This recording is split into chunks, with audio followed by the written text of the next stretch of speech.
So welcome to our discussion of engagements between Ghana and the African diaspora.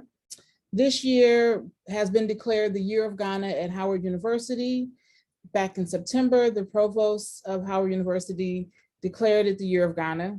So in that tradition, the Department of African Studies, which is celebrating its 70th anniversary, the oldest African Studies department in the US, we've partnered with the Graduate Student Council, Beyond the Return, the Ghana Tourism Authority, and the Embassy of Ghana to host a series of events celebrating Ghana and the relationship between Howard University and Ghana. So this is the first of several events that we'll be hosting this month, and I'll talk a little bit more about them at the end. So today we have a conversation with 4 dynamic African feminist scholars and activists. So I'll introduce them and then I'll hand it over to our moderator. First, we have Dr. Fatimata Mohammed. She's an assistant professor of global media in the College of Journalism and Mass Communication at the University of Georgia. Her research focuses on feminisms, decolonization, and communication for social change, and her work has appeared in several scholarly publications, as well as on Al Jazeera, The Guardian, and the Washington Post. She has appeared on several Ghanaian media platforms, such as the Ghana Broadcasting Corporation, and she has also done a lot of organizing work around ethnicity, gender, and sexuality in the feminist space in Ghana. We also have Ms. Nana Jamfi, who is the executive director of the Black Alliance for Just Immigration, also known as BAJI. She is also the co-founder of Justice Warriors for Black Lives and Human Rights Advocacy. She has served as the executive director of Black Women's Forum, an organization co-founded by Congresswoman Maxine Waters. Nana is also the, a former professor in the Pan-African Studies Department, which is where I first met her, at California State University, Los Angeles. She has made repeat appearances in documentaries and other media, including Tales of the Grim Sleeper and Democracy Now! With Amy Goodman, and she hosts her own weekly radio show, Conversations on the Way, a Safo edition, which actually after reading yours and Mpini's bios, I realized you both the media, you have the media in common. So I thought that was really cool. I hadn't really realized how much you guys overlapped in that sense. We have Dr. Sylvia Bawa, who is an associate professor of sociology at York University. Her research examines intersections of international political economy, post-colonialism, human rights and culture, as well as discourse of empowerment, decolonization, human rights, culture, and critical development. With a specific focus on women's rights and empowerment in Africa, her work examines the ways in which historical forces and events shape orthodox conceptions of empowerment, resulting in the production of distorted images and identities of African women in development discourse. Our moderator today is Howard's own Dr. Marie Jibwet Akhtar, who is a sociologist, associate professor of sociology, focusing on race and ethnicity, health, inequality, and social justice. Her research and teaching interests lie broadly in the areas of race, ethnicity, gender, the life course, and place disparities in criminal justice and health. Her latest work focuses on exploring the intersections of gender with social institutions, namely the criminal justice system and its impact on health behaviors and outcomes, particularly during periods of social upheaval. So as we get into our discussion, we're definitely looking forward to a lively conversation. There is a Q&A feature in the webinar, so we're asking people to please utilize that if you have questions. And so when we get to the Q&A section, we will go there first to look at the questions that have been posted and respond to the questions there first. And I will hand it over to Dr. Jibwet. Thank you so much, Dr. Clark, the Graduate Student Council, for inviting me to moderate this session. I'm really excited for today's discussion. So I'm originally from Cameroon, so I'm very interested in this initiative of the Year of Return. So I'll just start and jump into it and ask you what your thoughts are about, this initiative. I want to know if it holds any special significance to you as a member of the diaspora? And do you really think that Ghana is ready for the potential influx of diasporic populations? Because this is a call to return home. So I would like to have your thoughts. So we can start with Dr. Jamfi. We can start with you. Greetings, thank you. Thank you so very much also to Dr. Clark and to Howard University for the invitation. I'm excited to get into this with my siblings here. I have very mixed feelings about the Year of Return initiative. On the one hand, it's exciting. We know that the diaspora has historical, hundreds and hundreds of years old, as well as present modern day connections with Ghana. There are people like me who were born here in the United States, but like a Toyota made in Kansas are still Ghanaian and, go home, are part of the culture, et cetera. You have people who, are African-American or Jamaican, et cetera, who are going home. And so there's a level of excitement that is undeniable. Part of what is exciting about that is the potential for what could be, like what could we build together? So that's part of the excitement. On the other hand, I'm looking at what we are building. I'm not so excited. I'm seeing that it seems that we're building a Black world where Black people get to do what they can't do in their white world where they live, where they get to build the houses they could never build. They get to have a butler and a cook and a driver, and they get to imagine, having these businesses that anti-Blackness in the United States, in Europe, Australia, wherever they find themselves, do not allow them to have. And so I'm hoping it can be more transformative. I fear that if we're not actually building a new world, right, a new system, that they're not going to be able to deal with the influx.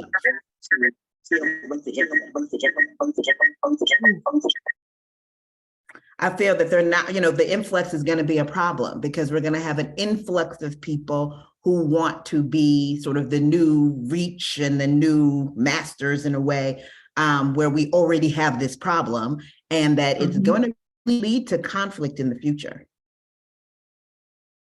I mean, to some degree, I agree with you, because I do wonder, there've been such initiatives before in Africa and not with always positive results. We go home as expats or first generation. We're not really considered, authentic Africans. We're viewed as the other in many cases. So I'm not sure, Dr. Bauer, if you agree with me or disagree, but I want to hear what you think. Yes, I agree. I agree with you, and I agree with Nana. And thank you so much for inviting me here to have this conversation.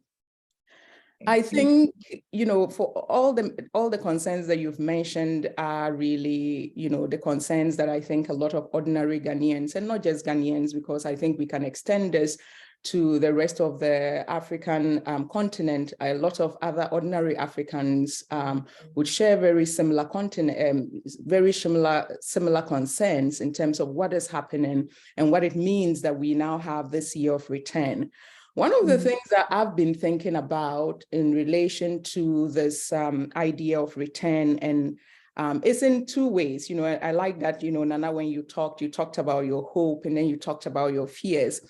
And I think for me, I see it as a person who is now in the diaspora, maybe more recently in the diaspora than maybe the targeted population actually for this. That I think it's an opportunity for us to engage in Afrocentric notions and ideas of solidarity, to reconnect with our diasporan siblings who were forcibly removed under very horrific conditions from our continent. And we are also doing this in a world that is now built and continues to extract, not just from our continent, but from other, marginalized continents. And so in a way, it's very exciting, as you've mentioned, that we are, that we are seeing this, we are opening these doors. And of course, for Ghanaians, the general Ghanaian pride of, we are the gateway to Africa. We were the first to do this. We are the unifying this and that. And so in a way, it's like our, what Yorubas will say, our Owambe moment, right? It is our moment of arrival. We are there. We are the ones that are leading something that I think our ancestors have dreamt of for so many years.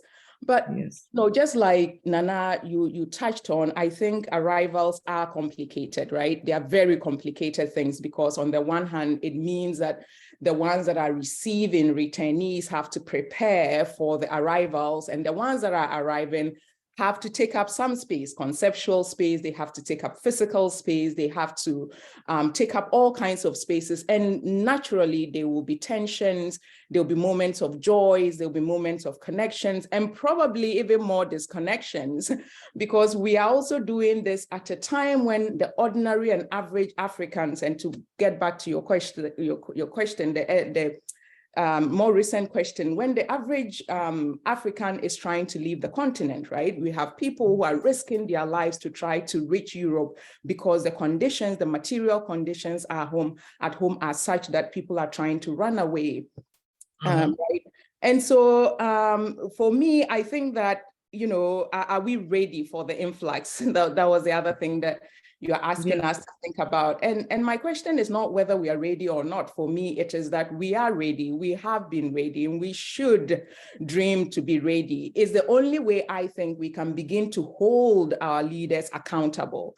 It's been too long. It's been too long with our excuses for, the lack of infrastructure, for the lack of preparation, for the lack of critical education, teaching history to our people. So the average Ghanaian, and I think the average African over the course of the last 10 years has actually lost a lot more connection with critical history, because our education system is such that we are not really teaching these histories, right? So in a lot of ways, maybe this door of return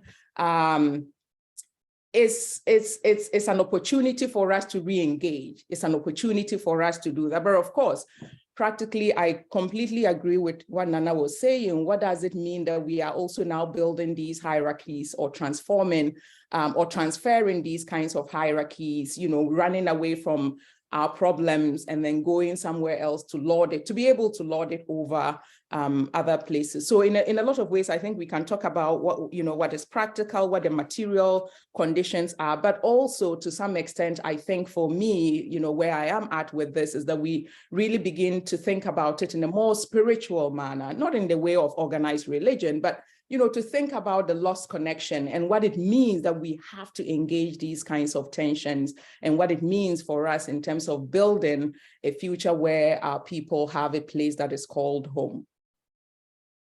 As you were talking, the notion of authenticity came to my mind.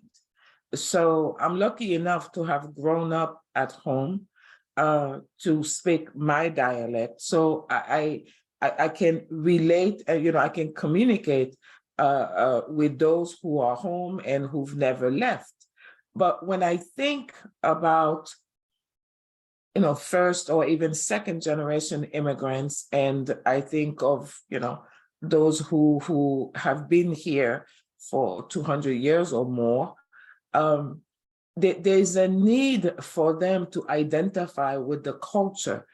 And that need for me creates a lot of tension ideologically. And, you were talking, Nana, earlier about the fact that they take a lot of space. They take a lot of ideological space because people come with their own ideas and their own notions of what cultural imperatives should be. And I think it creates a big disconnect as to how people can really integrate society. And what's the motivation behind this year of return? Are we intending to fold those who are coming back home within our culture? Or, are we just trying to teach them about ourselves? What are we really trying to do? So Dr. Mohammed, maybe we can bring you into the discussion. I hope your connection is stable enough for you to be able to contribute to our discussion. I think her connection was a little janky earlier. Dr. Mohammed, can you hear me? She's actually asking me, hold on, I have to. Oh, sorry. I don't know if I'm able to do it. Hello. Do you? Hi. Yes. Can you hear me? Yes. Yes, we can. Yeah, I've been having connectivity issues, so I'm just gonna not show my face so that this works for me. I'm very happy to be here, and I'm glad that we're having this conversation. And we have started off with very interesting commentary around the whole year of return. And personally, I believe that the way that the year of return was conceptualized was to help or to provide or create a space for our siblings in the diaspora to reconnect with their homeland and to learn more about their ancestors, their histories and their roots and all of that. But what it looks like today is, especially in the way that it manifests within the Ghanaian context, is very different from what many people or the past leaders in the civil rights movements who visited Ghana probably would have conceptualized to be. So one of the things that I've always thought about relating to this particular issue is that any project that creates the conditions for the Black diaspora to meaningfully connect with their siblings on the continent is very important and very much needed. And I believe that there is so much work to be done as far as Ghana's year of return is concerned. There's so much work to be done to improve this because currently, the Year of Return project in its current iteration has sort of taken a neoliberal turn, focusing on the commercial imperative to the detriment of building communities for the Black diaspora to connect beyond symbolically beyond symbolically sort of bestowing cultural citizenship on affluent homegoers through, for example, chieftaincy titles and all of that. And it also looks like it has particularly been geared toward a particular kind of people within the Black diaspora, because a lot of the times when we think about the Year of Return, they are specifically focusing on the African American diaspora in the United States, and not the entirety of that specific diaspora. It looks at the elite African American diaspora, right? So we're seeing, people within the elite or celebrity class coming in to reconnect with their roots. And it's really interesting how the Pan-Africanism and the liberation that is supposed to be connected with this particular project has been sort of watered down while focusing on the commercial imperative and how, for example, Ghana can benefit from this program. And it's also interesting to think about the ways in which many of these homegoers can connect with the country through various avenues, but it also seems like a lot of emphasis has been placed on the entertainment and pop culture element of the program, with not a lot of attention being paid to the larger African liberation project. And I believe that the Year of Return today in Ghana, personally, it does not hold a special significance for me because I'm even looking at people who have done this before this particular project was instituted. So before this project was instituted, there were people who were coming home to connect with the continent. And Oh, I think we've lost you. We can wait a second to see.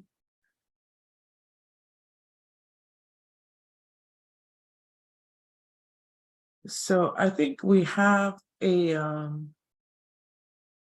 I back? representative. Yes, you're back. You're back. I'm sorry, just I'm currently in Tamale, Ghana, and so I'm struggling with the internet, and I'm just hoping that the internet gods today will allow me to, proceed without disrupting it again. So I also just wanted to talk about how people have historically connected to the continent, but not on this large of a scale. And many of those people or these connections were sort of different from what we are seeing today. And I have interacted personally with African American people who have come home to connect with the continent, who have built relationships with communities and built lasting relationships with communities, have been a part of these communities. For example, here in the northern region, some of them have learned Dagwanli and have been welcomed into these communities, and sometimes have even been given names based on who the communities believe they are. And so beyond that, too, one other thing that I want to say, one last thing that I want to say before we move on, is that this current year of return sort of replicates exclusionary politics in national narratives about Ghana, where it disproportionately focuses on Accra, or the south of the country, and the histories around slavery, focusing on the south of the country without looking at the histories around slavery and enslavement in the north of the country, where, for example, we are not really seeing a lot of attention being brought to resilience narratives around enslavement and slavery, where in some parts of the north, we have slave defense walls that are still standing, that were built as to ward off enslavers. So these are some of the things that I was hoping that would see more of beyond, the entertainment, which is also equally important in this project. It's very interesting. So I'm going to bring in Annabelle McKenzie. Can you hear me? No, she can't hear me. Yes, I can hear you. Good evening. Oh, good. Thank you, because I think that we want to hear from you. Okay.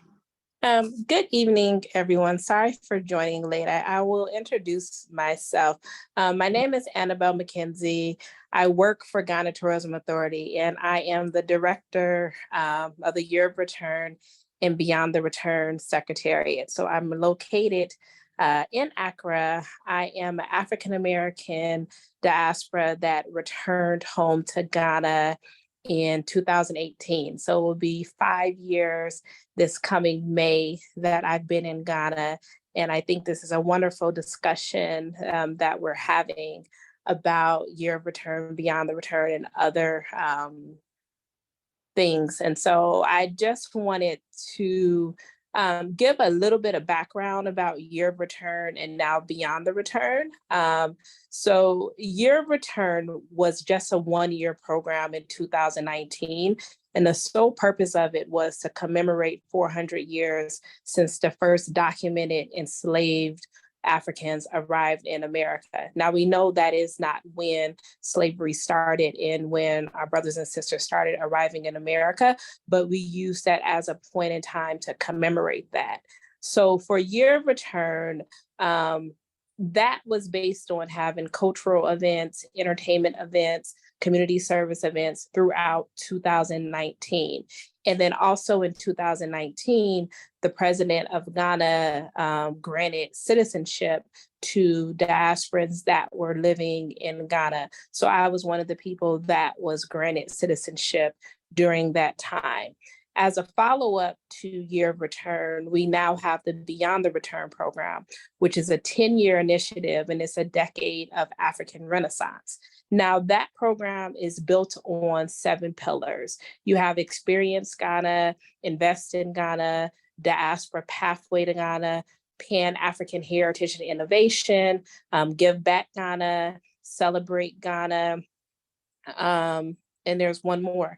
So I know, because of how media is, the pillar that gets the most attention is Experience Ghana. That's where all of your events happen, your concerts, different things that happen in December. But there's a lot of work that has been done in the other pillars, especially with working towards integrating the diaspora that wants to come back to Ghana. So for instance, if you look at in the central region in Asebo, there was a chief that allocated land to the diaspora, and there's a Pan-African village that's being built that will integrate the diaspora that wants to come back to Ghana and local Ghanaians in that area. So people have, I think, over 600 diasporans have bought land there, and they've started building their homes. And there's a lot of different examples that I can give. But one of the things that we're trying to work on the program is to change the narrative where people think that Year of Return and Beyond the Return was only about celebrities, the entertainment part, and those different things. That just happens to be what trends in the media and the news, but the celebrity part and the concerts and the entertainment are actually a small part of what we do for Beyond the Return and what we did for Year of Return. There's a lot of more things of substance that we're doing to integrate the diaspora in. I can also give the example, citizenship and residence permits and being able to move back to Ghana has been a top priority from the diaspora. And so the government is working on passing the Homeland Return Act, which is a bill that will be a direct pathway to citizenship for the diaspora. Is different from the process that someone would take if they were Chinese or some other race. So there are different things that are going on. And so I just wanted to give a little bit of that background information to assist with the wonderful discussion that's going on. Thank you. Oh, thank you so much. And it's okay, you came late. Your contribution, I guess, was worth it. Any reaction from our panelists? Nana, Sylvia? I don't know, Sylvia, do you want to go first? I see you moving your fingers to the button. Okay. All right. And thank you. Thanks for everyone's comments. Just want to build on them a little bit. I think that certainly there have been people that have built relationship. And I think, Sylvia, your comments about the door of return being a door to re-engagement, when you were saying that, I was actually thinking of how it could be a return for all of us, right? When you're talking about the education, what do we actually know, even at home, about ourselves, and how much has been influenced by outside in terms of not really being as concerned about our own history, our own cultures, et cetera, right? And so we're not monolithic. Everyone doesn't know everything, at home just because they are a person that's lived in Ghana their, entire life. Especially younger people have maybe some different kinds of focuses, people that are in urban spaces, et cetera. And I think it's a way for everyone to, for all of us to sort of make a little bit deeper connections. But I believe you play how you practice, right? You play how you practice. And what is the practice of relationship building that we're engaging in, even in the diaspora? How much connecting are we really doing in a specific way that's designed for us to talk, bring, again, as I said, the vision I have is something more transformative, but how is that conversation happening? So from our, looking at the work that I do, we are an abolitionist organization. I'm an abolitionist. What does it mean to talk in Ghana about not having police anymore, right? What does it mean to talk in Ghana about the anti-LGBTQ bill? Like, I don't know how Idris Elba is building a movie studio in Ghana and people are criminalized for being queer. I want to know how that's supposed to work out. If Chance the Rapper brings Dave Chappelle to make transphobic jokes at the concert, like deafening silence about that happening. And there shouldn't be deafening silence, particularly from those of us in the diaspora that may have a better sense of really what this, what all of that is about. And so I think, again, what does the relationship, how do we build relationships that are lasting, that are built on trust, that allow us to, really tackle some of these issues of gender inequality, et cetera, income inequality, all of those pieces. there in Ghana if we're not having those conversations here as we're in practicing with each other, where we sort of have an understanding of a certain context, as well as connecting with our siblings at home to get a better sense of that context before we go and sort of bring ourselves into the space. Thank you so much. Sylvia?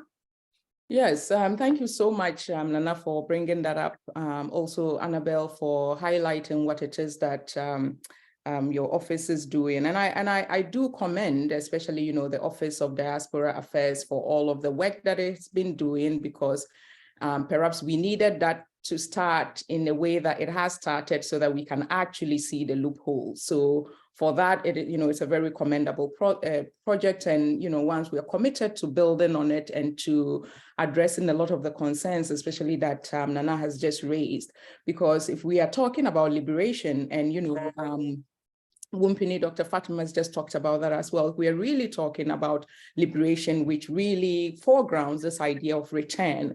And I'm guessing that for a lot of the people who are interested in returning and at least gaining citizenship on the continent, part of it is just that liberatory practice, that we are back home, we are back where we are valued, we are back where we should never have been taken away under the circumstances under which we were taken away. But what does that liberation mean, and how does that translate to the average ordinary Ghanaian and the average ordinary African?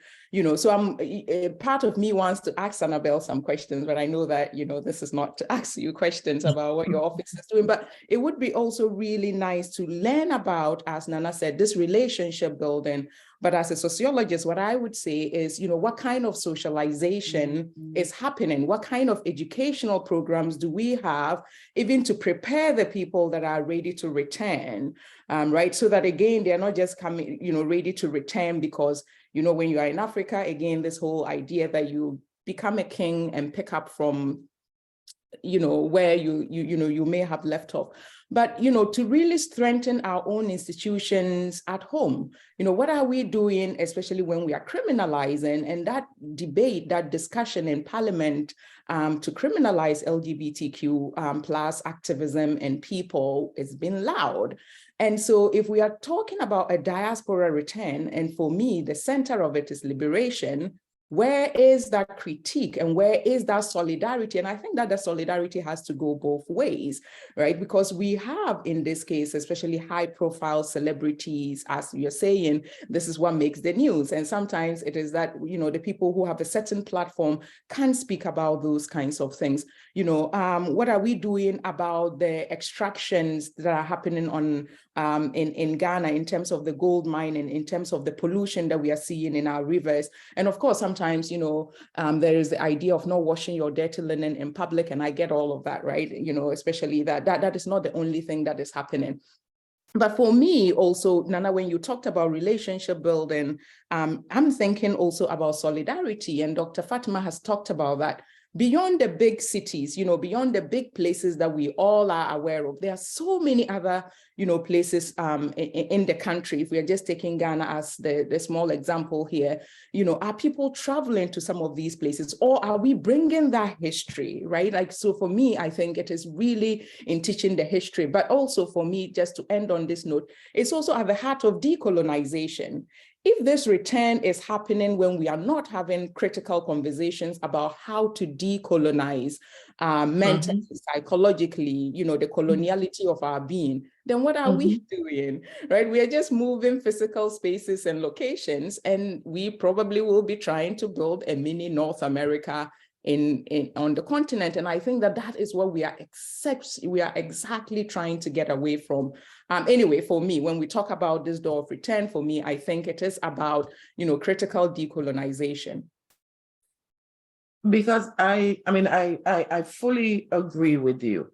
There's an emancipatory dimension for those who are making the journey back home.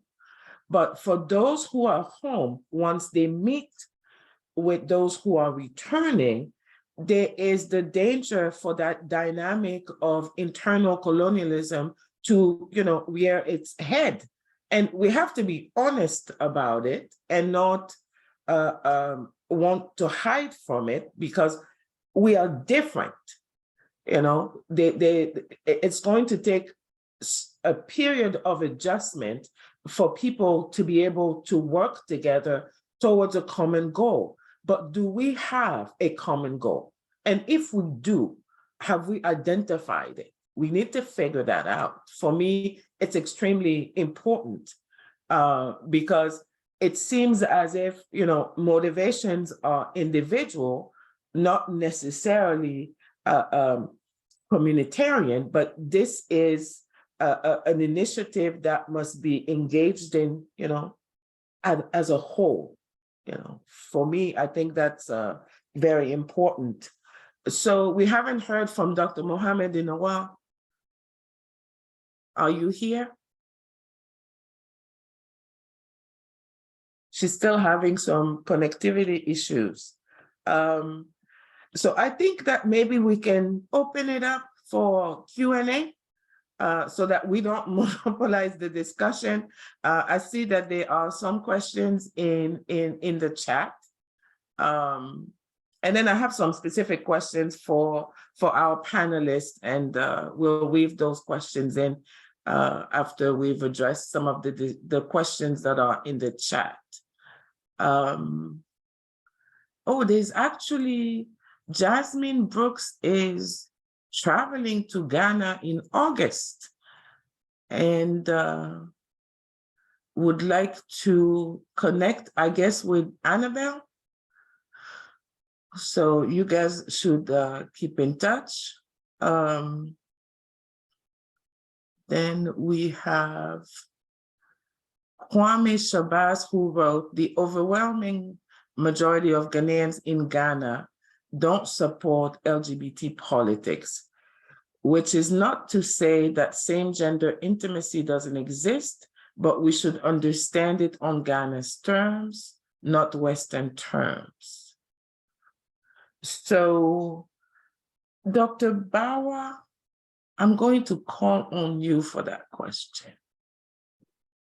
Yeah, well, thank you very much. And Kwame, thank you as well. I think I understand where you may be coming from, and I say that with a little bit of trepidation. I hear what you're saying. And of course, there's always in human rights discourse, especially this idea that you know, there's the cultural differences in other places outside of the West preclude the practice or the free associations of others.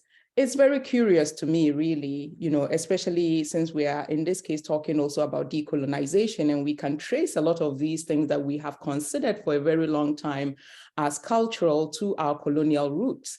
Of course, that is not to say that just because we have those kinds of colonial intermingling and connections in terms of our ideas, that they have not become mainstay culture in Ghana. But I think that we also have to be very careful about these kinds of things. I mean, as a human rights scholar, the one thing that I will say is that, you know, human rights are counter-majoritarian. Someone could say the same thing, to say that, you know, the majority of white people really do not think that Black people should enjoy the fullness of their humanity. So what does that mean, and where does that leave us? You know, and so what is important really is to go back to this African principle of Ubuntu, which is that we understand that our humanities are very intricately interconnected, and just go back to the very simple principle, as it were, to live and let live.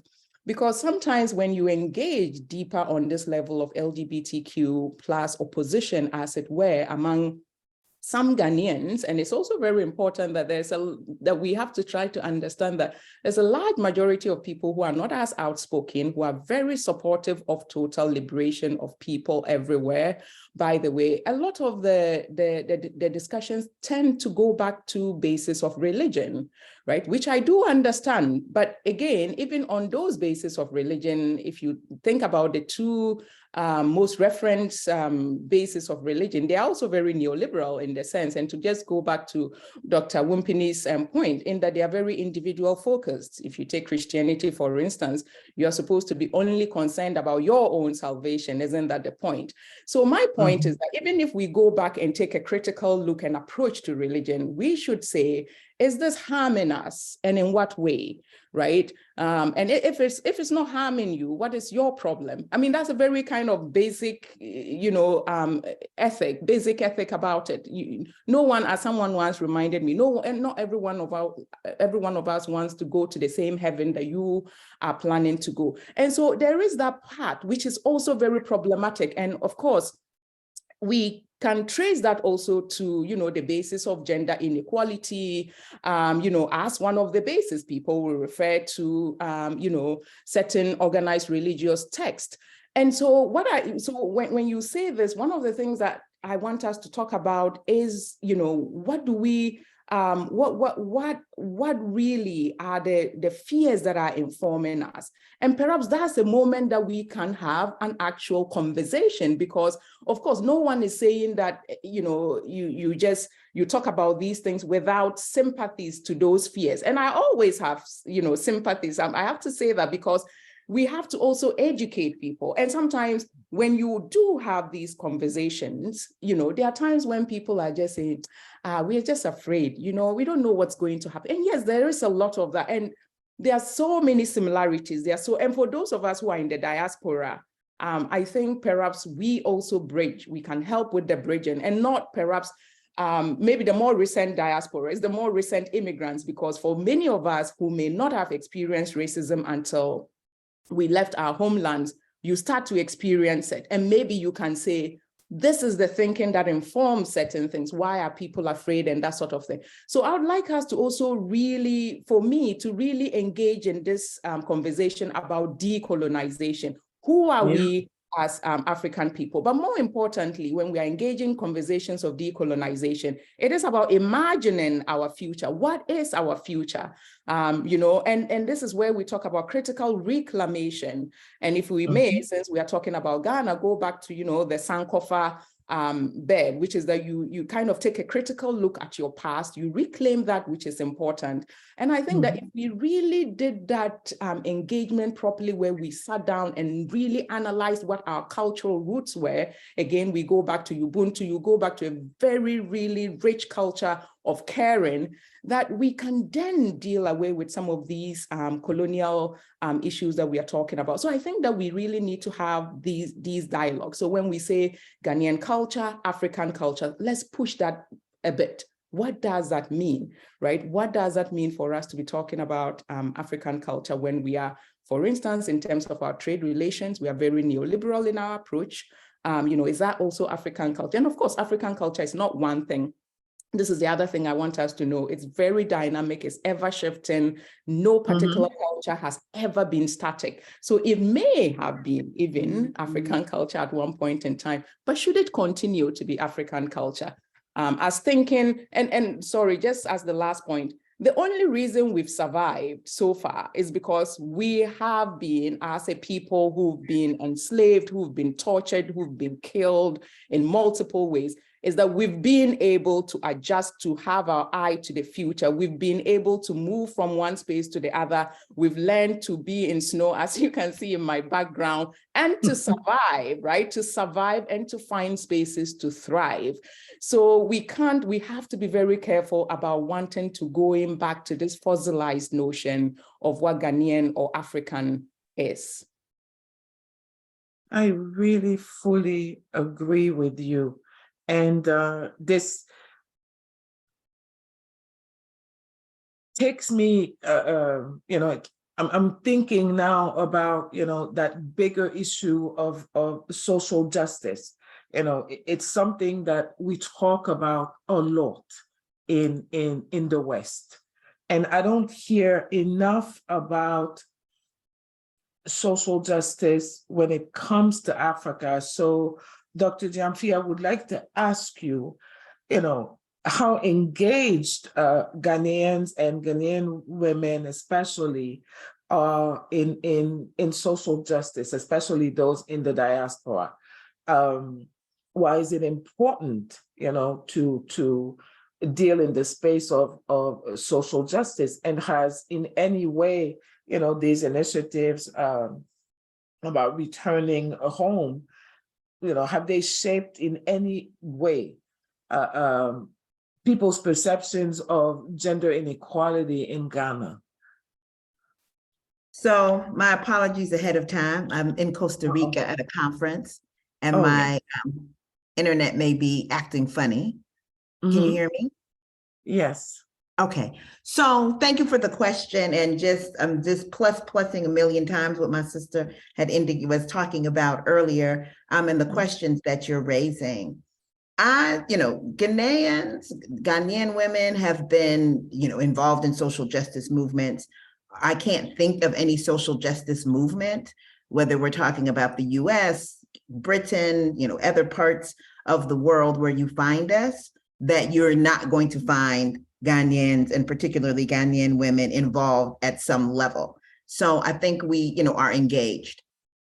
When I think of home, I think of the same thing. I mean, there may not be the same kind of big, huge organizations for people to lead and helm, but I do see Ghanaian women in those spaces, engaged, doing work, pressing issues, raising issues.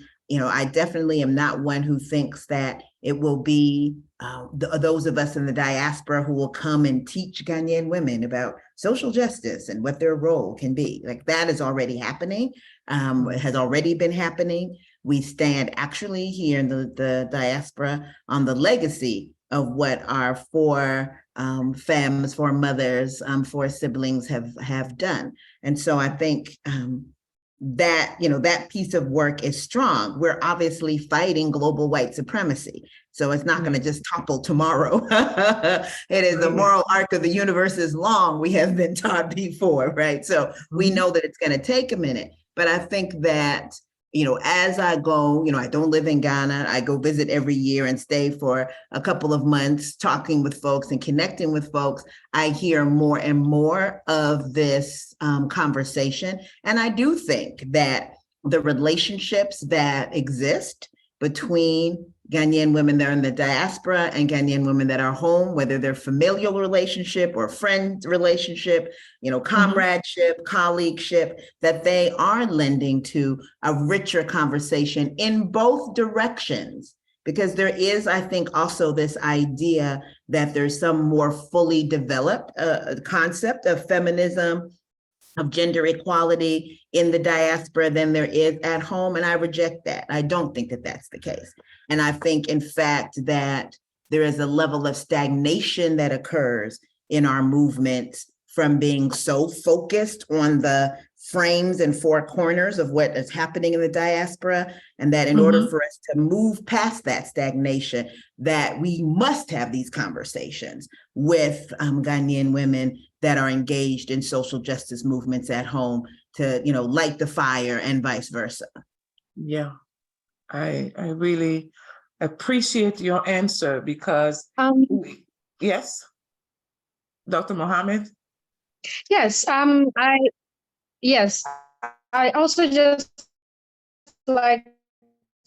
I'd like to add that as we talk about, it's important for us to think about, the ways in which African and Black liberatory futures look like. And as far as social justice and activism is concerned, that work has been going on historically, and it's currently going on. And when I think about Africa or Ghana, I'd like to think beyond borders, because of, these borders are like colonial creations, right? So looking at the connections between Africans, or say West Africans and the African diaspora, a very good example is what happened between, when the NSAS movement was happening in Nigeria, they connected with the diaspora in the US to, strategize about how to deal with that because they had already been dealing with BLM issues within the US context. And also recently organizing groups such as the Economic Fighters League, which is a Pan-African social justice group,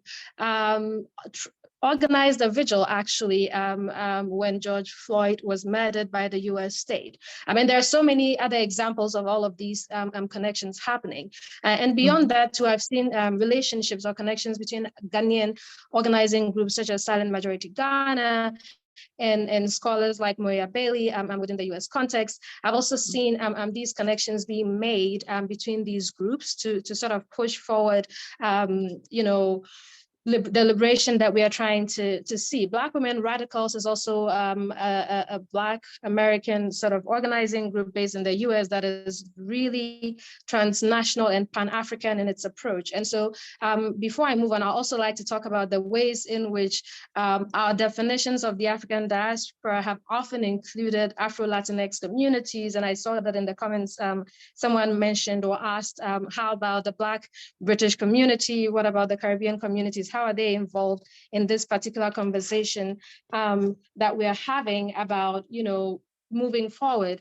And another thing that I would like to add with regards to what Dr. Bauer said earlier was that there are so many philosophies and that we have in our own African communities that have given us the tools to think about humanizing historically marginalized groups such as the LGBTQI+ community, disabled people, and all of these other groups. And we have them and we've used them to sort of think about the ways in which we can create communities where people feel safe and supported. So for example, among the Dagwamba, we have something that we call Bolshinsi philosophy, which often focuses on each person's human dignity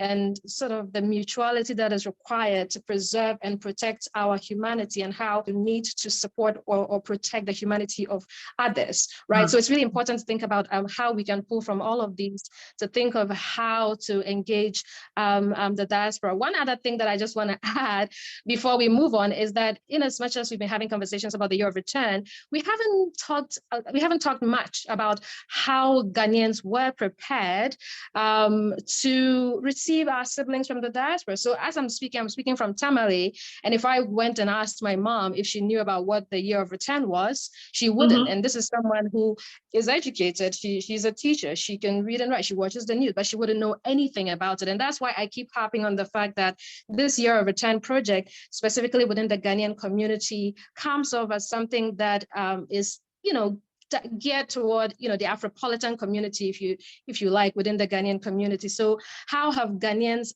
in our local communities been prepared to sort of connect with our siblings? What are some of the things that we are trying to do to connect with them? Because there are a lot of painful memories that are connected to the relationships that we have with our siblings in the diaspora. And all of these painful memories are to some extent sort of erased from the national narratives, national historical narratives, and even conversations in the public sphere, maybe because they're uncomfortable, or maybe because, we are not doing very much as far as our educational, curricula is concerned, because there are so many other issues that are erased from that. So these are some of the things that I'd like us to also think about. Like, as we think of the year of return, we are looking beyond the people in Accra, we are looking beyond the people in the South, and looking at it as a holistic project within the nation, and how everyday Ghanaians can engage with this.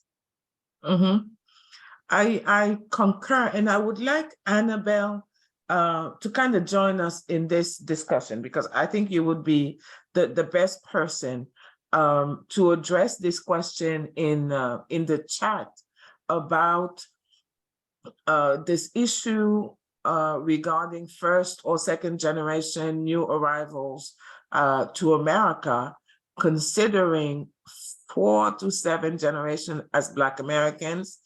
And I'm not sure that I'm going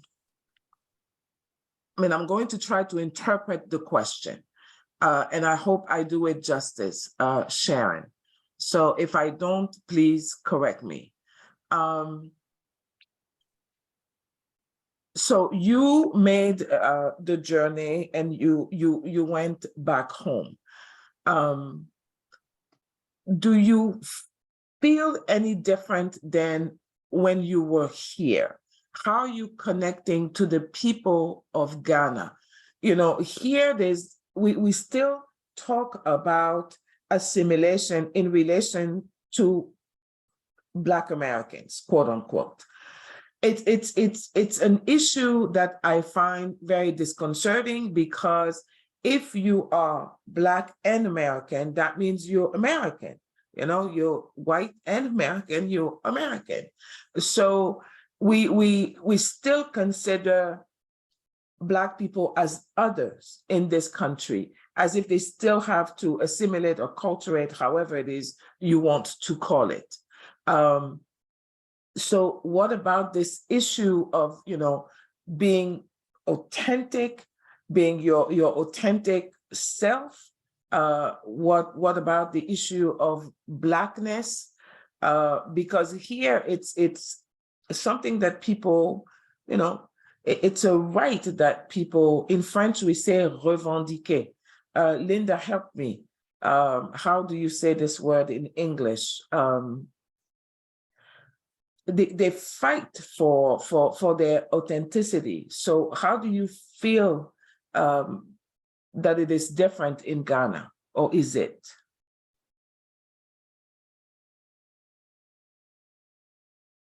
Annabelle, can you hear me? Yes, I can hear you. Okay, so all those questions were for me.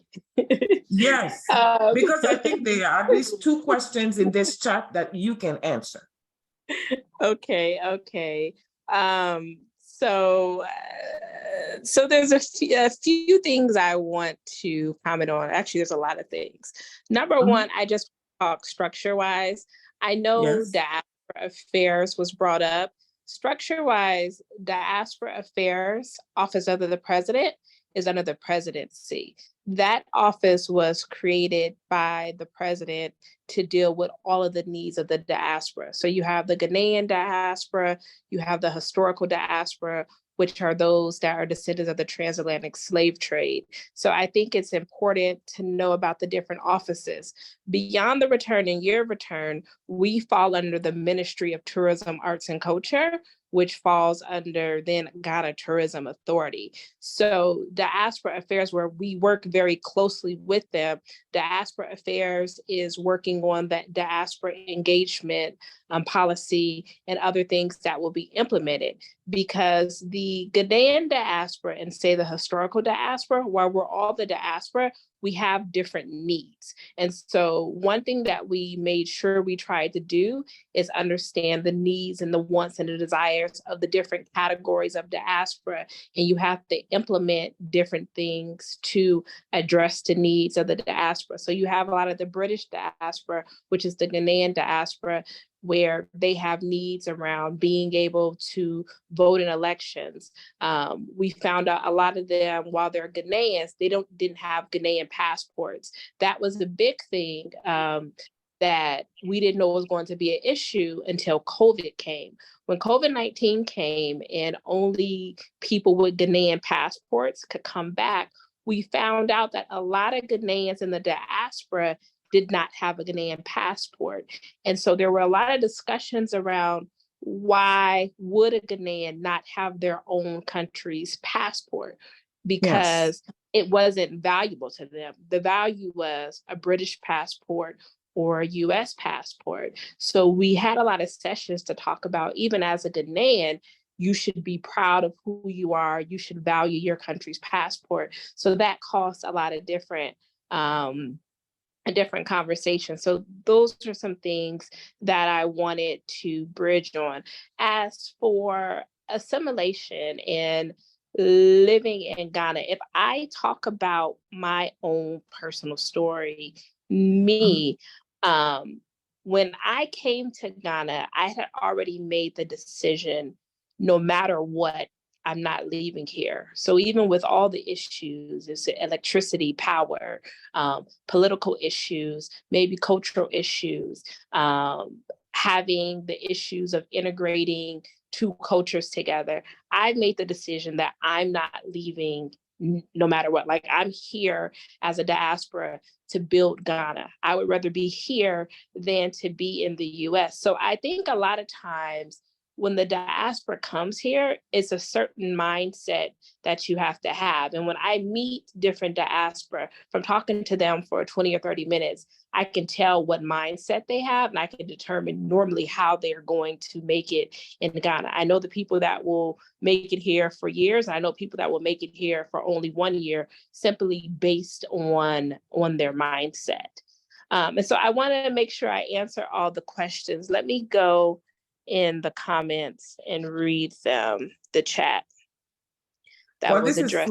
for anyone on the panel, but Okay. I believe that, you know, there is this concern that seems not to abate, that the populations, you know, of Africa are not being consulted about these kind of initiatives. So what, you know, I can understand what the diaspora is getting, but I want to know what the indigenous populations are getting, what, you know.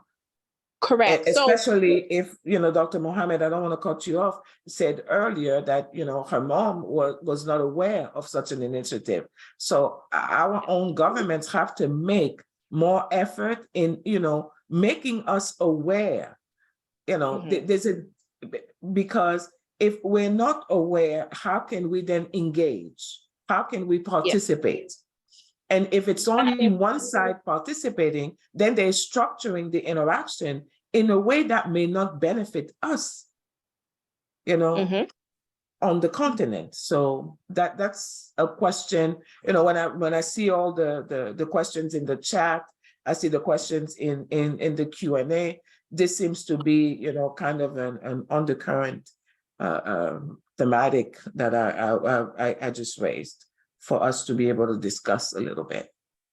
yes, and I completely agree with you. So some of the top feedback when we did our surveys, when we interacted with our stakeholders and went out to the local community during year of return and after year of return, we realized that a lot of local Ghanaians did not understand how year of return impacted them.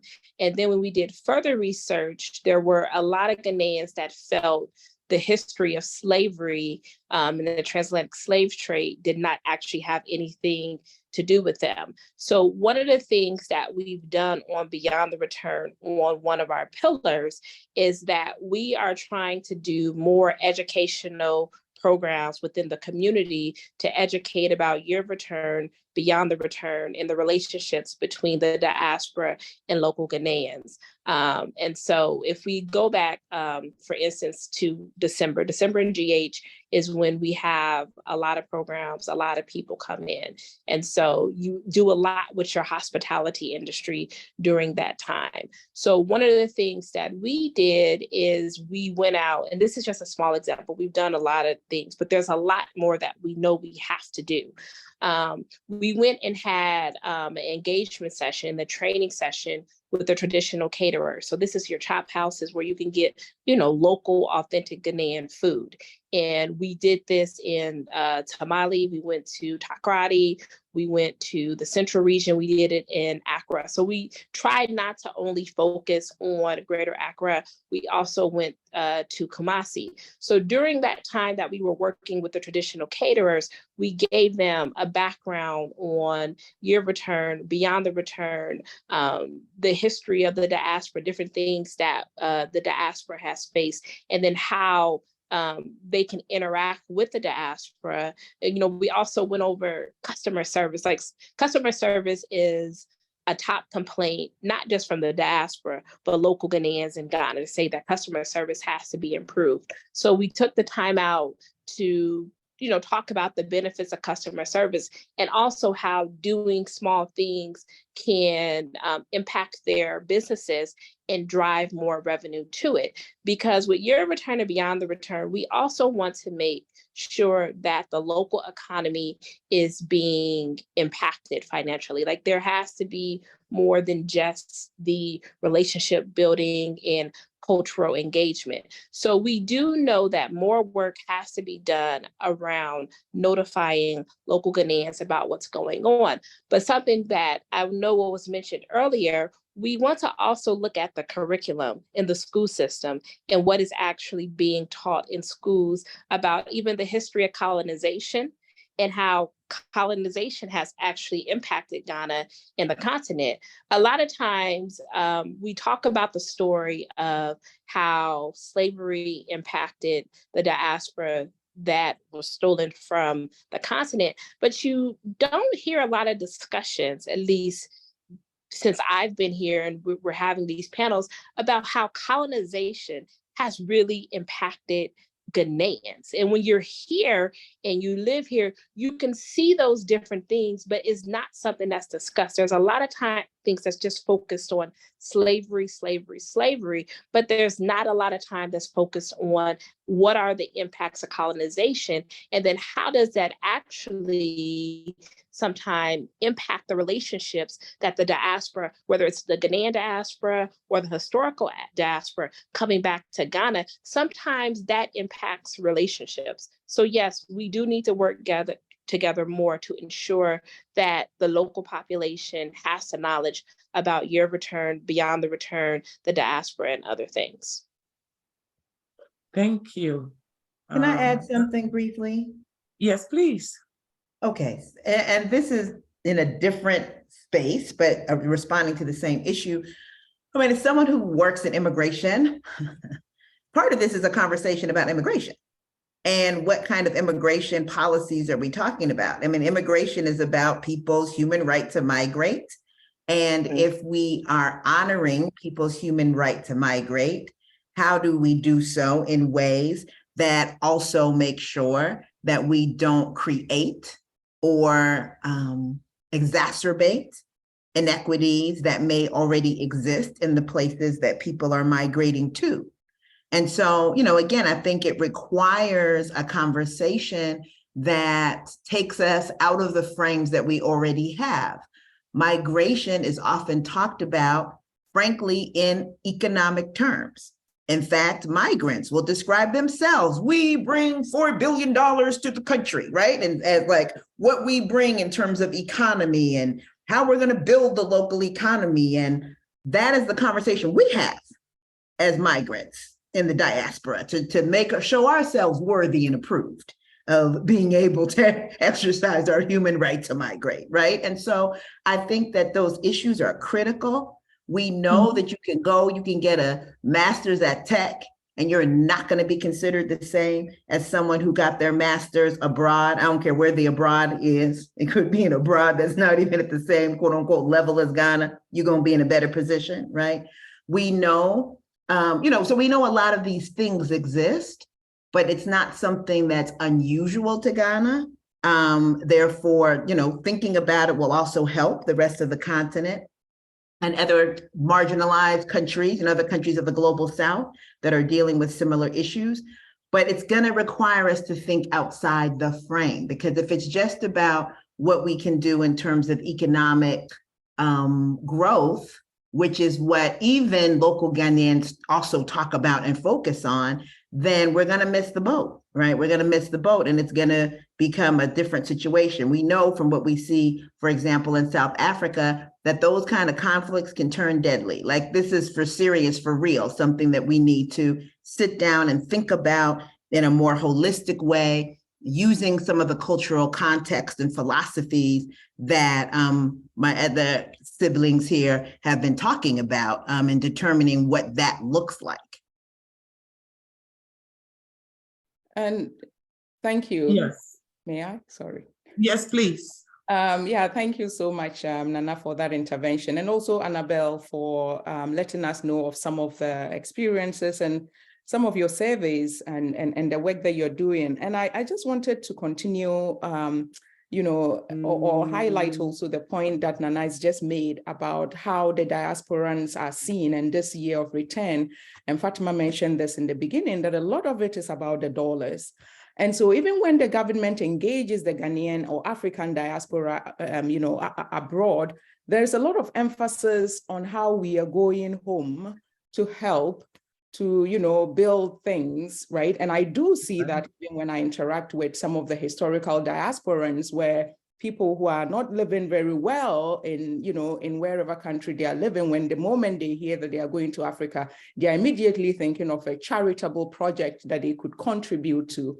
And I think that, this is part of the problem, is that if we continue to look at our continent as only that which we go to support, whatever that is, I think we miss the mark completely, because a lot of us go there to benefit from being there. And I think somebody mentioned it, Nana mentioned this in the beginning as well, people who are not able to thrive here sometimes go there for this momentary high, where all of a sudden, with the little money that you have, and if we don't think about these power dynamics, then for me, again, we miss that point completely. This idea of people going to do a charitable cause, to do it, almost as if those causes do not exist where we live, right? And I think that this is where we need to begin those conversations. We need to be able to hold our leaders accountable. We come from a very rich continent, and not just in terms of the natural resources, but also in terms of the human resources. We thrive wherever we find ourselves if we have opportunity. So how are we not building those same opportunities on the continent? And I would really like for diasporans to not be shy, not to hold back in pushing this accountability envelope.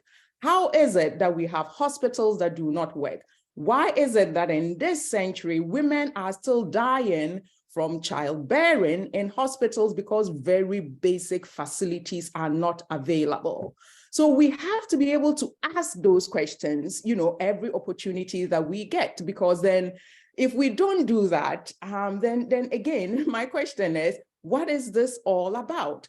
And I think for me, this is why I take, everything as an opportunity for engagement. Okay, fantastic. We have this door of return. We have this opportunity to engage, but what are we doing? So anyone who starts to say, we are putting together toothbrushes, and indeed, yes, people put together toothbrushes so we can bring them home. I'm like, yeah, what about all the shea butter you're going to harvest from there? What about all of the respect that you are also going to get from there? What about the things that your little dollar or your accent, by the way, which will open so many more doors than it will open for some of the most educated people? What will that do for you? So it's very important that, we have these questions. Someone had asked earlier on in the chat about what diasporans can do for effective leadership on our continent. And I really, really, really think that we need to begin to hold male leadership on that continent responsible, for those of us who are here and we do academic work, we can make these connections between colonization,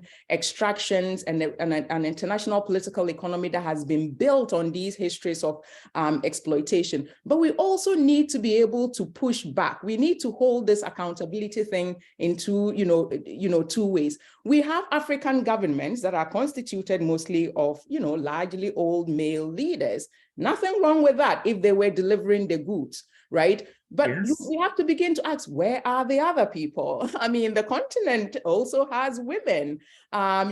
Just before I came here, I took a look at, not just before, I've done this before because I've written little pieces on diaspora. I've looked at the Office of Diaspora. There are very few women there, right? We have government, and it's not just peculiar to Ghana, it's peculiar to everywhere else. And we know that when you put historically marginalized people in positions of power, they bring a certain perspective that is otherwise missing, right, from the way that we've been doing things. So I'm asking all of us to think about how we really do step outside of the box so that we are not replicating. If we are building a diaspora village and all we want to do is see high rises, if we are going back and we are giving back, they give back to Ghana or whatever that is, and all we are doing is telling women about emancipation or liberations that are tied to some very bad colonial notions of feminism or what an emancipated or empowered woman is, again, we miss the mark, we miss the boat. So I think we have to also hold thorough orientation sessions for our siblings that return. We need to not hold back any punches. Yes, we want people to return, but I think that we don't want people just to return so that everything they say is endorsed, right? Exactly. We want those critical voices. And we know that our siblings in the diasporas have been, to a large extent, the reason why these places have thrived. Despite the fact of our marginalization here, it is because of that critical pushes, the perspectives that our people here have been able to hold governments accountable. So where is that when I understand also that sometimes people need to breathe, right? And it may be that they just go home to breathe. And that I also understand perfectly. So I think, the onus really lies on how we do this engagement, and not just for the present, but again, we have to imagine a future that is very different from that which we have right now. And a future that doesn't replicate the inequality that exists in the West. That question in the chat about, a worry, whether or not there's a worry about Black American ideology in terms of capitalism. I'm not thinking about Black American ideology in particular, just American ideology about capitalism or Western ideology about capitalism. I had a conversation with a grad student who was describing her understanding, and she had a little bit of a critical outlook, a critical perspective on this initiative, and she said, you cannot replicate. So a lot of people in Ghana cannot afford to buy land. If you have 200 Americans who are going to all buy land in the same area, they're just going to replicate the reality from which they came. So, there's also that. So I don't know how you guys feel about, this ideological struggle that may just persist, and how do we resolve, this ideological tension that we may have inadvertently created with, these, return to Africa type of initiatives. Dr. Mohammed, you still with us? Yes, I'm here. So I absolutely agree with everything that's been said. And I'm also really interested in thinking about how the African diaspora can connect ethically and respectfully with their African siblings when they visit.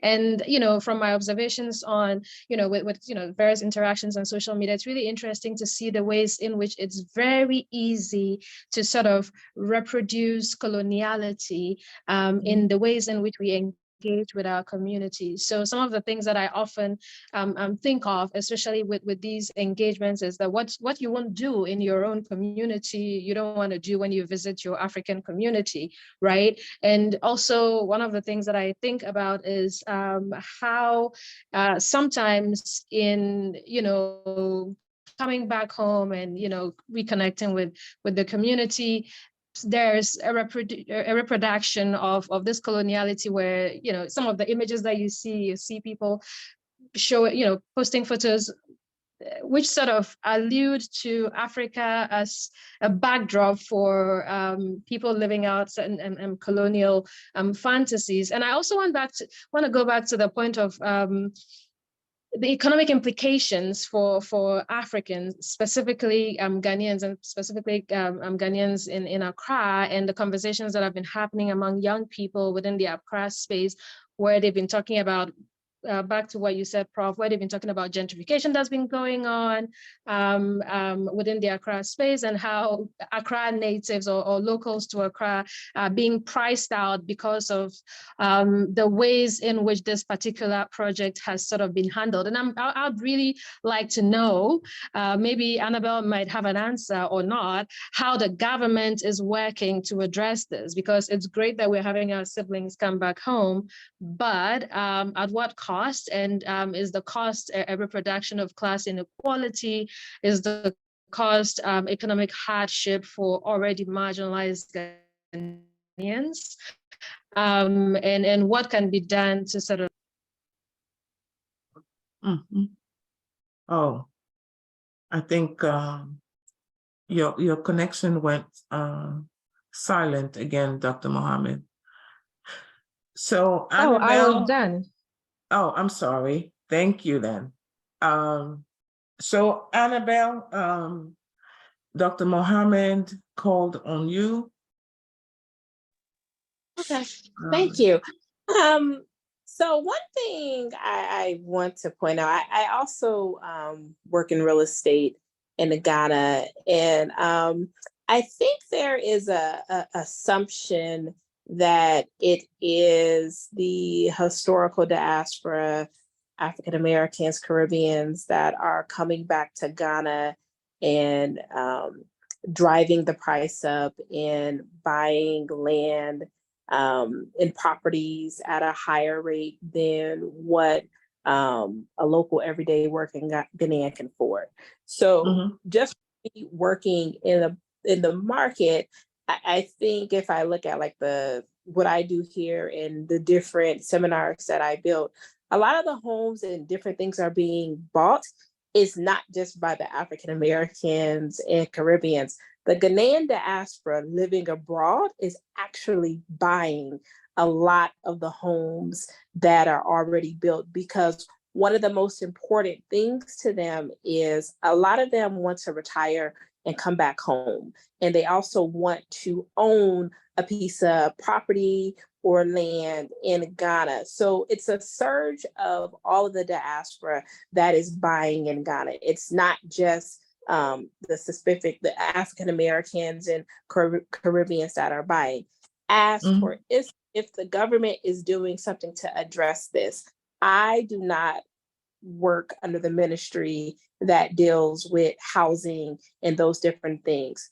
I do know some things are being put in place. So recently, there was a program that was launched to help with rental assistance, because as you know, Ghana, the law is that you're supposed to pay 6 months before you're able to rent a place.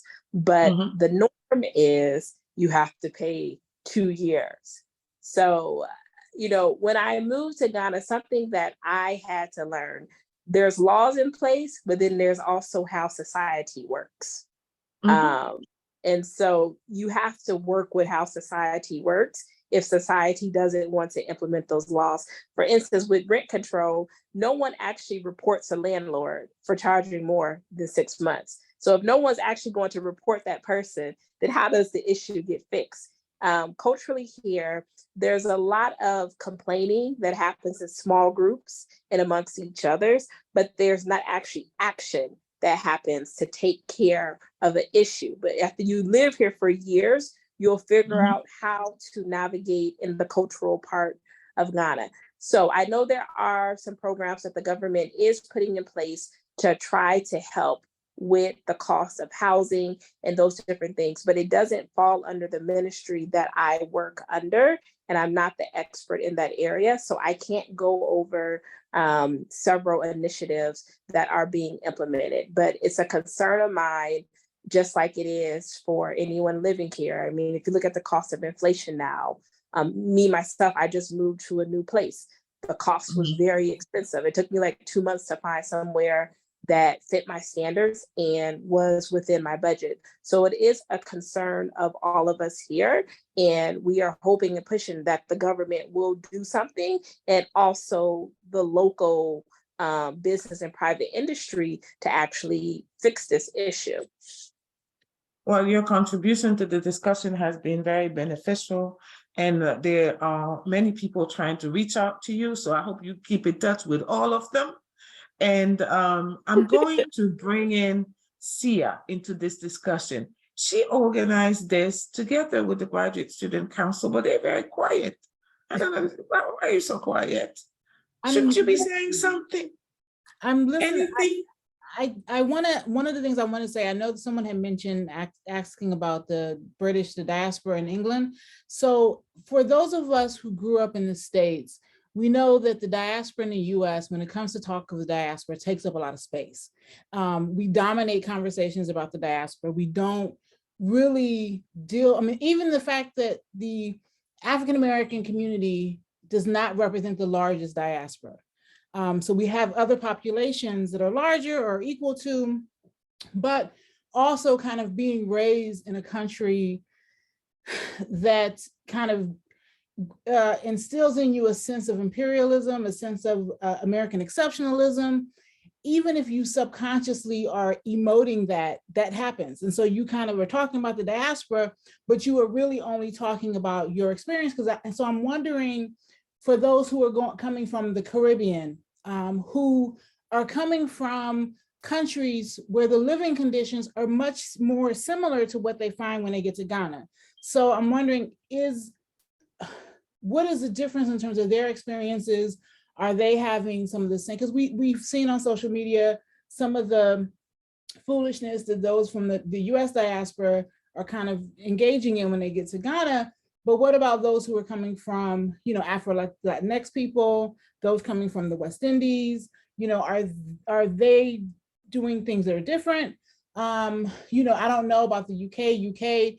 You often have, kind of second, third generation. So these are people who may have grown up in homes where, fufu was not a big deal. Like they're used to kind of having friends where, you eat fried plantain and fufu and jollof rice. And so that's part of their repertoire. So there may also not be that same behavior. So is it a US diaspora? Like, I'm also wanting to know, like, I don't know. Honestly, I'm asking this as a question. I know when I've gone to Ghana, I am engaging a lot. If I'm engaging with the diaspora, it is often a US diaspora. And I see a lot of things that are problematic and it concern me. One of the things I do want to say that as someone kind of putting on my other hat, who is coming from Tanzania, where the government will not, for some reason, allow us to have dual citizenship. The fact that Ghana, just with one parent, allows you, that you have a right, like that is your right to have a Ghanaian passport. The Tanzanian government has been basically giving us a runaround. We've been advocating for it for a while. So I do think that in the past 20 years, more and more African countries have been allowing dual citizenship. So now you have over 50% that have legalized dual citizenship. So I think that's also a conversation for those who are second generation or third generation. So you also have, you have that, because what if you can't go home? So the fact that those during COVID, they just needed to send their stuff in and get their Ghanaian passport. But some people who were in the diaspora couldn't do that because their governments wouldn't allow them to. So I think there are a lot of conversations. I personally would love to see a cultural orientation class for people who decided to go to Ghana, even if it was just for a 2-week vacation. Like, I would like to see that. I don't, know if that can be implemented on the wide scale, but I think that's the responsible thing to do. If you're taking a group from the diaspora to Ghana, like some kind of cultural orientation is desperately needed. So those were kind of my things. But I did want to know if anybody knew about other parts of the diaspora and their experiences when they go to Ghana. I don't know if Annabelle is still. I'm still here. Oh, I'm still here. So I think when it comes to the diaspora, whether it's the Caribbean diaspora, African American diaspora, when you look at people, normally the first time someone comes to Ghana, they come for 7 to 10 days. And if you look at it from the tourism standpoint, in that 7 to 10 days, everyone does the same thing. They go to the central region where they'll visit the dungeons, Elmina, Cape Coast. They may go to Asin to go to the Slave River. Then they're going to do a tour around Accra. So you have the Du Bois Center, you have Black Star Square, and then they're going to go to a waterfall and they're going to have some nightlife. So you have 7 to 10 days that we know that's what that's what they normally do. That's the typical starter pack for Ghana. Then what we know with the numbers is that people have such an impactful time during that first trip. Then they come back, there's a large percentage that come back the second time. And normally when they come back the second time, that trip is now from 2 weeks to 2 months. And during that second trip is where they start to immerse themselves more into the culture of Ghana. So we'll see people are traveling to the north. They're going to Salaga, Praga, they're going to Kumasi and other places to learn more about Ghana. The Caribbean diaspora, yes, when they come here, it's always said that this feels like home, especially when you have people that come from Barbados and Jamaica. They always say this is just like the island that they're coming from. It's like home. So it's definitely easier for them to integrate, and they want to come here more because they feel like they have more of a direct connection.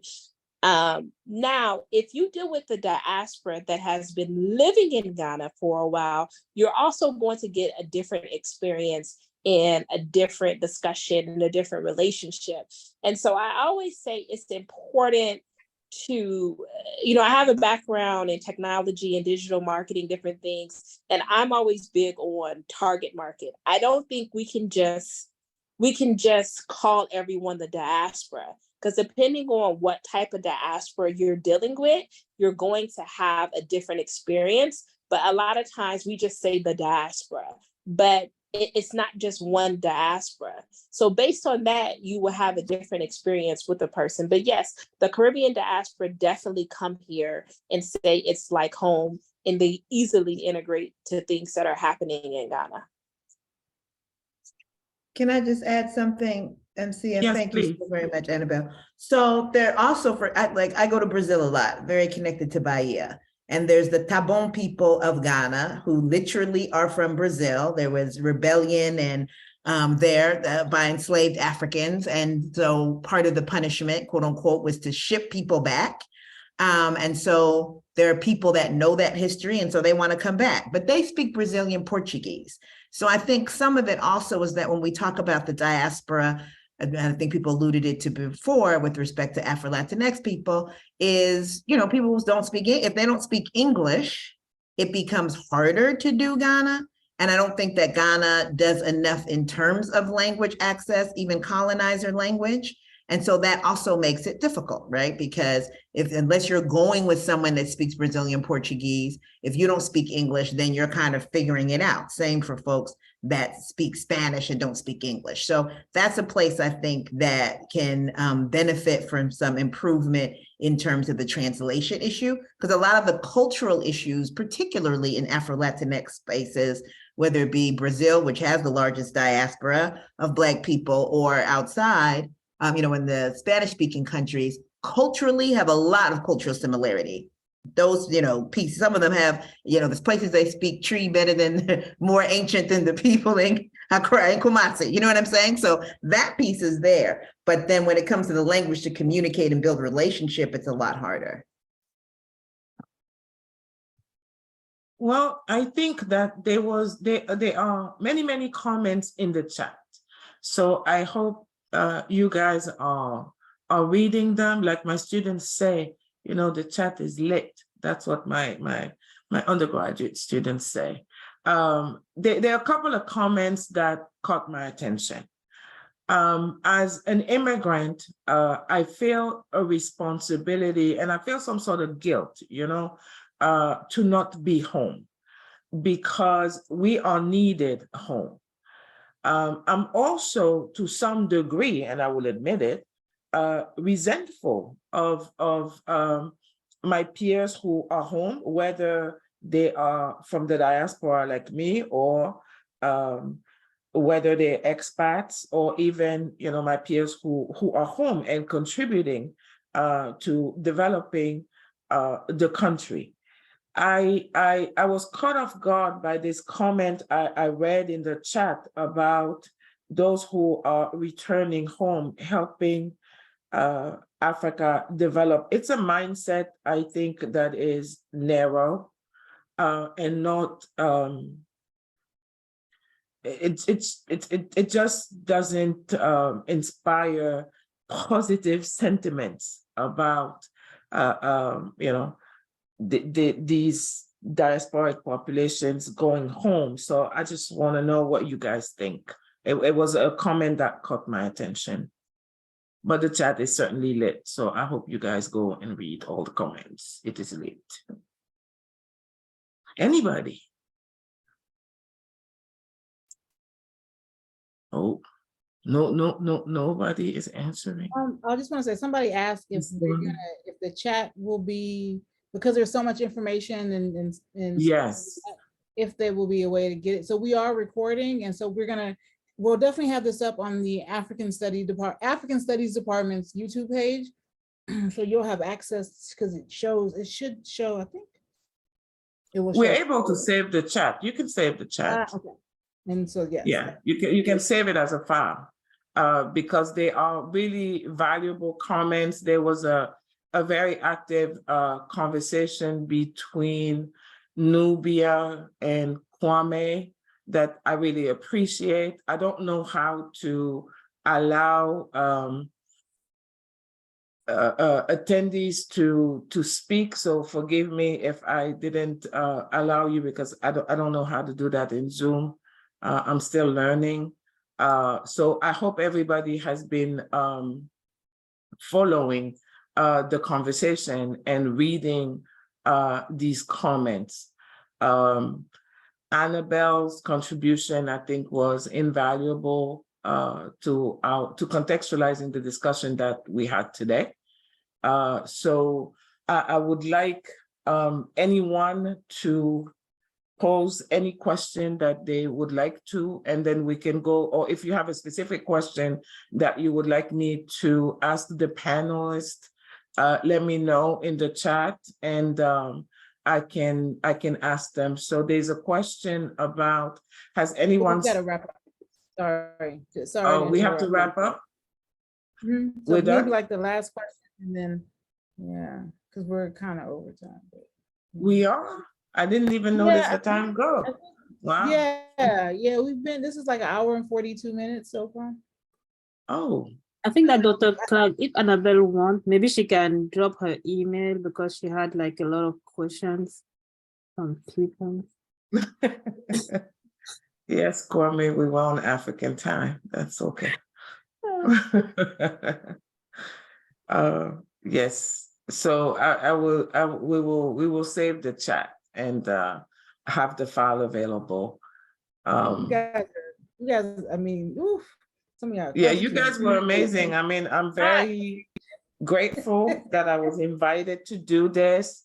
Dr. Mohammed, Dr. Bawa, Dr. Jamfi, you guys are superstars. And I think, you know, the discussion was very good, and everybody in the chat was engaged. So I'm super duper grateful that you invited me to do this and to participate. So thank you. Thank you. And thank you everyone for coming. So Sia, maybe you can close us out. Thank you very much.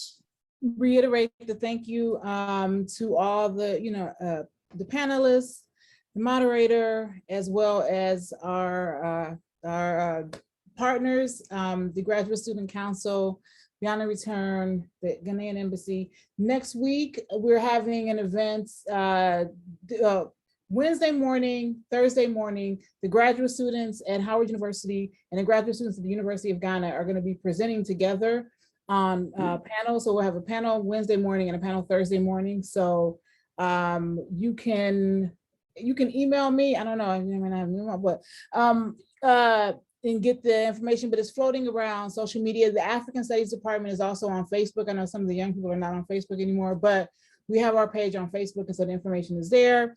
But it should be an interesting, it's the first time we've done that, so it should be fun. Next week, we are having the Manifest coming from Ghana to come and do a talk at Howard University. So we're excited about that. And then on the 22nd, we're going to have a panel discussion on moving, working, because some people had questions about going to Ghana, traveling to Ghana. So some of the logistics, because I know some of our students are interested in going. We'll be talking about that with the Beyond the Return and the Ghanaian Embassy on the 22nd.